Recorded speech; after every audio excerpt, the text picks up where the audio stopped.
Dear people watching and listening, Assalamu alaikum.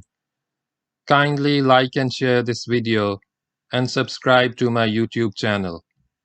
Please support my channel by contributing to my Patreon account so that I can continue making the audiobook series.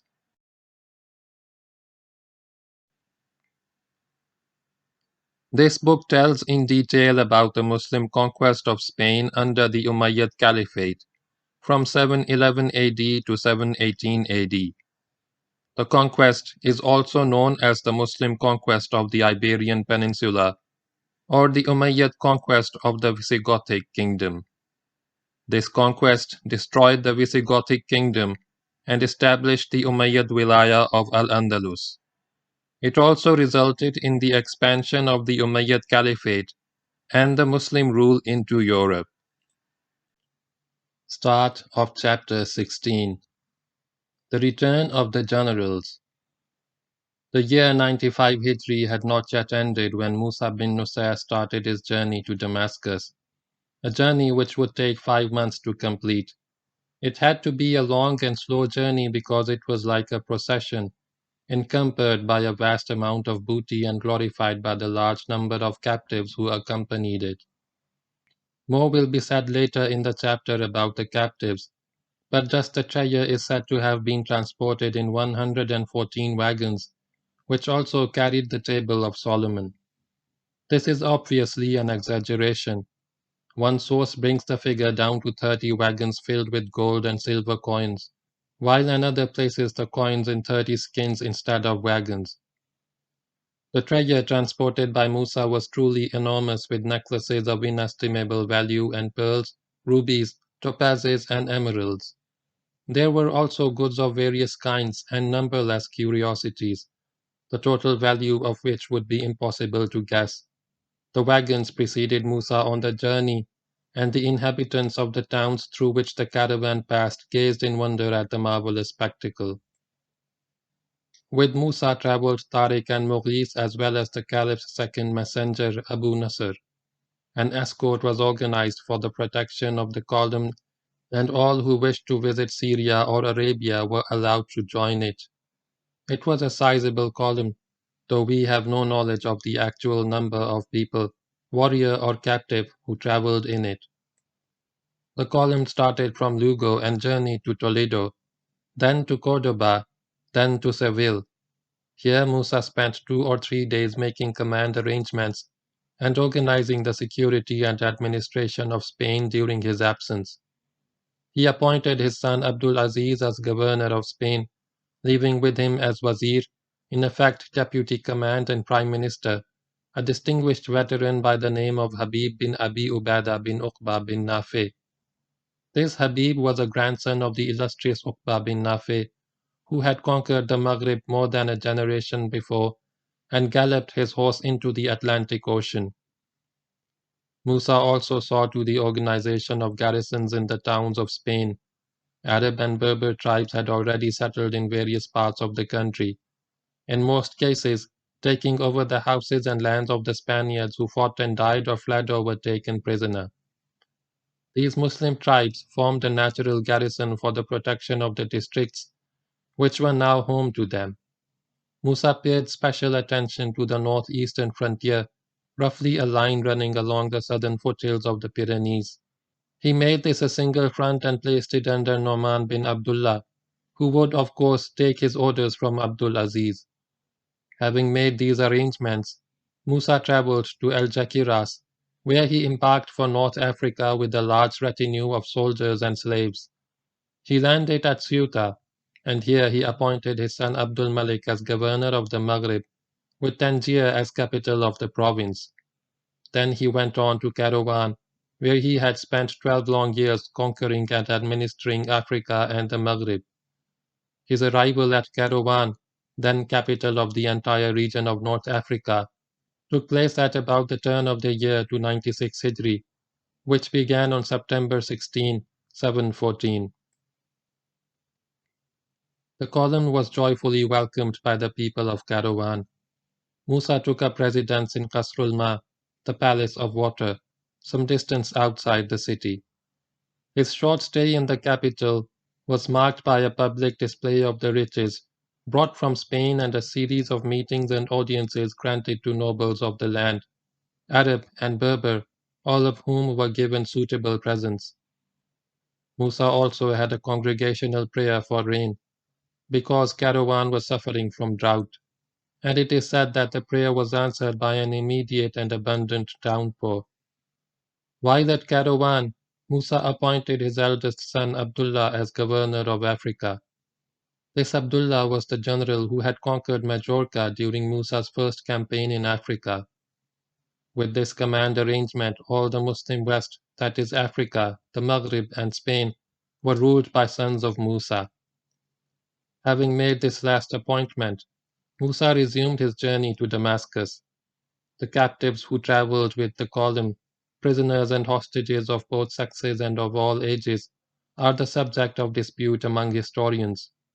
Musa had with him on this journey many distinguished members of noble Gothic and Berber families, apart from the notable Arab chiefs who kept him company.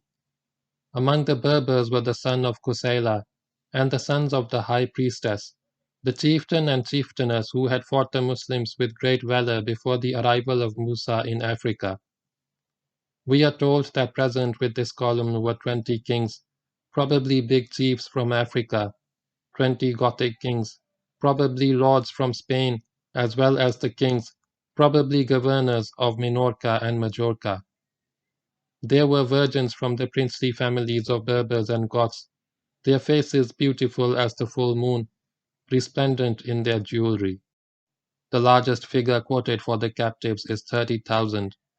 This is clearly impossible, considering the logistical problems of feeding, watering, and quartering such a vast number of people on a journey of 4,000 miles. The figure has been brought down by one source to 1,100, of whom 400 were princes and princesses of the royal blood. The figure of 400 nobles, not princes and princesses, is more likely to be correct and is supported by other sources. These princely hostages were made to put their gold diadems on their heads and their gold girdles around their waists whenever they were displayed as trophies of war.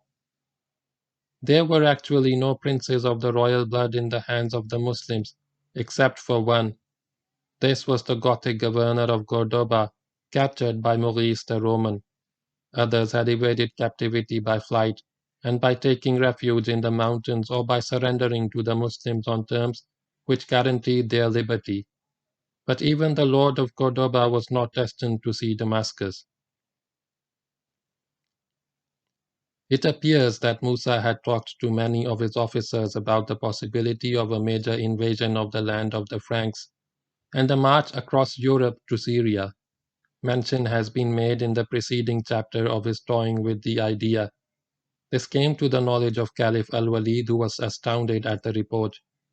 Fearing for the safety of the Muslims in case Musa should embark on such a rash venture, he sent a messenger to Spain to stop him and order his return to Syria. This probably relates to his second messenger. The Caliph even instructed the messenger to convey the Caliph's orders against such an operation direct to the troops should Musa fail to obey the order. The Caliph was also influenced against Musa by his old friend Maurice, who had visited Damascus after the imprisonment of Tariq at Toledo. Thus the Caliph's mind had been made up against Musa before that general left Spain. Maurice had confined himself in his adverse opinions to Musa, speaking well of Tariq, although he had no great love of Tariq either. Disagreement and jealousy are not uncommon among generals, especially when they are rivals for honor and glory. When the generals belonged to volatile races like the Arabs and the Berbers, their relations came easily to a boiling point. And when we get three hard-driving and forceful personalities like our three generals, a perpetual state of conflict becomes all the more likely. Maurice's quarrel with Tariq had begun soon after the conquest of Cordoba and Toledo.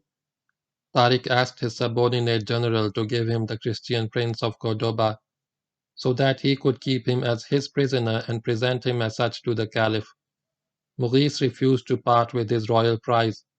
Over the period that followed, there emerged what can best be described as a three-cornered clash of personality between Musa, Tariq, and Maurice, which lasted till the conclusion of the war in Spain and was to spill over into the journey to Syria. On a certain occasion, Musa reprimanded Maurice openly for something he had said of which Musa did not approve. "Hold your tongue, O Maurice," said Musa sharply. "I shall," replied Maurice, "for my tongue is full of joints and I can easily fold it, until I come to the presence of our master, Al-Walid son of Abdul Malik." The barely concealed threat in Maurice's words was clear. His close relationship with the Caliph was well known, and he never failed to remind people of it. Musa could do nothing but control his rising anger, and wish he did not have such difficult subordinates to deal with. The Gothic prince of Cordoba, who was referred to by the Muslims as the barbarian, was the most prized captive in Muslim hands, and he was in the hands of Maurice, who guarded him jealously. It was his intention to present him personally to the Caliph at Damascus, but somewhere during this journey through Africa, he was lost to Maurice, and lost for that matter to the Muslims too. Tariq had not reconciled himself to letting Maurice gain special honor with the Caliph by presenting him with a prince of the royal blood and being the only man to do so. He spoke to Musa, prodding him into action. "Is he to return to Damascus," said Tariq, "with a prince of Andalus in his hands while there is no such person in ours? What honor will we receive after that?" It did not take much time to inflame Musa's desire to possess the Prince of Spain. He spoke to Maurice and demanded the prince. Maurice refused to part with him, saying, "None but I shall present him to the Caliph." Musa was not to be shaken in his resolve. He got his guards to take the barbarian away from Maurice by force. Then some of his officers said to Musa, "If you take him alive to the Caliph, Maurice will claim him as his prisoner and the barbarian will not deny it. Kill him." Musa had him killed, and that was the end of the ill-fated barbarian, the Christian lord of Cordoba. Maurice was a poet who could turn out extempore verses at the spur of the moment with a sharp bite. Upon seeing his distinguished prisoner killed before his eyes, he faced Musa and Tariq and said, "I served you both with zeal, and yet you acted ungratefully to me. The East and the West shall henceforth see me your bitterest foe." Maurice's heart was now filled with a deep animosity towards Musa for what he had done and a burning desire for vengeance. Tariq had been instrumental in this, but Maurice made peace with him.